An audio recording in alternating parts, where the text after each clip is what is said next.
My man Czar make tracks like this.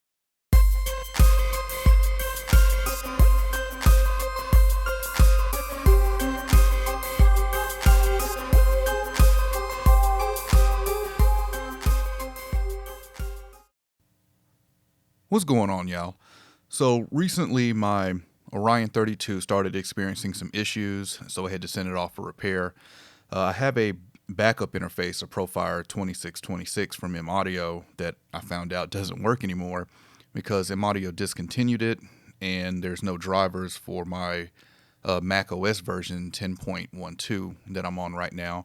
So I can't use it as an interface anymore. It does still work as a standalone interface, which is great. It's sad though that it's been discontinued because it's one of the best interfaces that M-Audio has made, in my opinion, which has led me to research some Presonus interfaces. And so I want to share with you some of that research that I've gathered and just comparing and looking at the differences between three of the Presonus interfaces.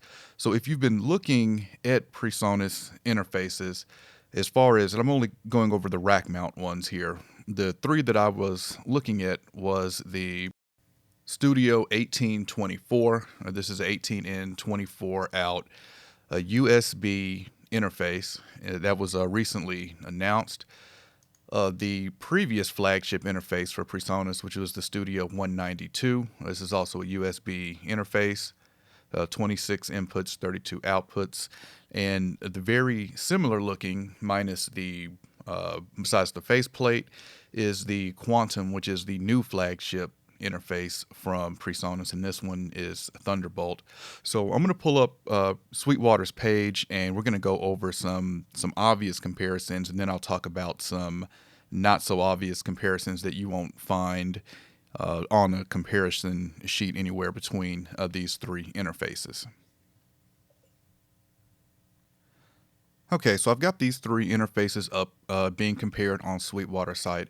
So the first one we got is the Quantum. It's $9.99. Then the Studio 192, $7.99, and the 1824, which is $4.99. So one of the first and obvious differences between these three is that the Quantum is a Thunderbolt 2 interface, where the 192 is USB 3.0 and the 1824 is USB 2.0. The Quantum and 192 both have 26 in, 32 out, and the 1824 has 18 in and 18 out.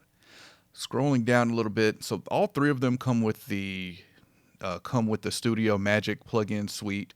You also get Studio One Artist with all three of these.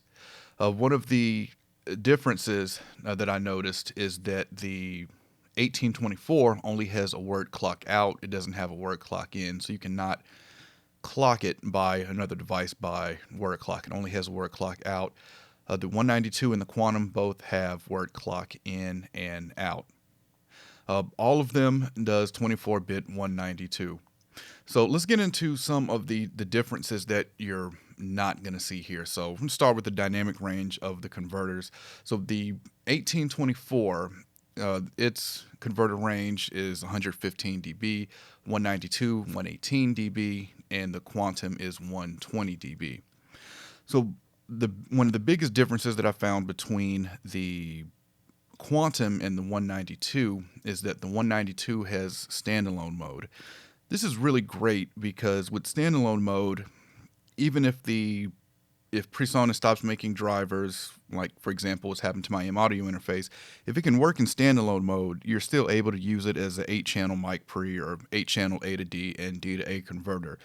So what that allows you to do is continue to use the interface even though you can't connect it to a computer and use it as an interface anymore. It's just a 8-in, 8-out converter at that point, but still useful.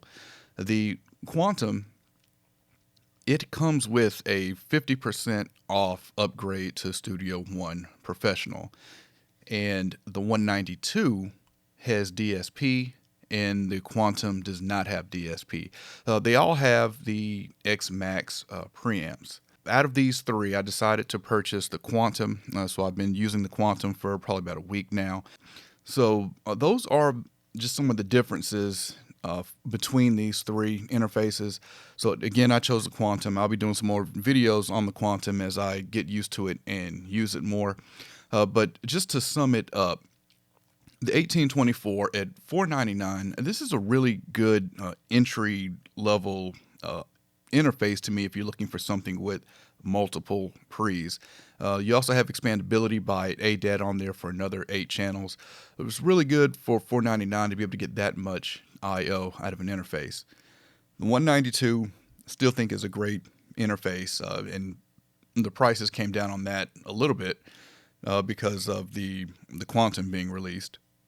And the Quantum, I decided to go with the Quantum just because I've always wanted a Thunderbolt interface. I actually wanted a Thunderbolt interface before I even got my Orion, but I've always wanted a Thunderbolt interface, and I decided that I would, give Presonus's flagship, their latest and greatest interface at the time, a try.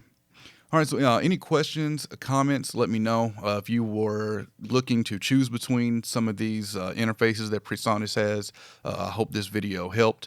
If you ended up picking up one of these, comment, let me know what you think of them, and I'll catch y'all next time.